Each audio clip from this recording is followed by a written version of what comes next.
Okay, welcome everybody to Ask Trinity Archives. I'm Joe Lipinski, And I'm Marissa Maggs. and we are two archivists working in the archives at Trinity Church, Wall Street. Trinity Church has a fascinating history that dates all the way back to 1697.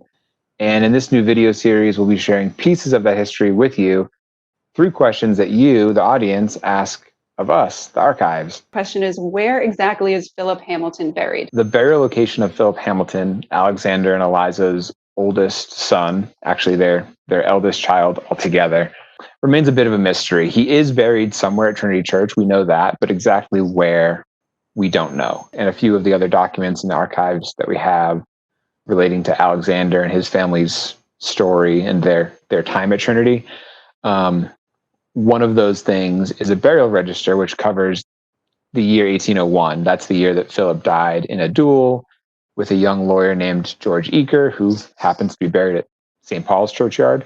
So Eaker made some disparaging remarks about Philip's dad, which led to a duel and ultimately cost Philip his life at just 19 years old. But in that burial register, Philip is listed as dying on November 24th, 1801. And under the column of, it says where buried, it simply says Trinity. It doesn't say north, south, churchyard, this plot. There's no marked grave in Trinity Church for Philip Hamilton.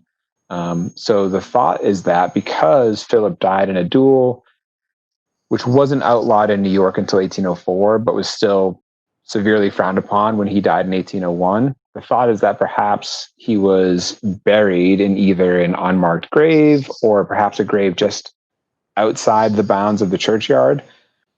Both of those things kind of would have been a way to administer to the soul of Philip, giving him a proper burial, but it wouldn't appear as though Trinity was condoning the act of dueling by giving him, a proper marked grave in the churchyard. There's no documentation explaining that explicitly, but that's just kind of one thought as to why we don't know exactly where Philip Hamilton is buried. And all of that, I think, kind of falls in line with later on when Alexander is wounded in his own duel 3 years later. He's ferried from Weehawken, New Jersey to the West Village, where he's about to die, and the rector of Trinity Church is called on to read Alexander his last rites.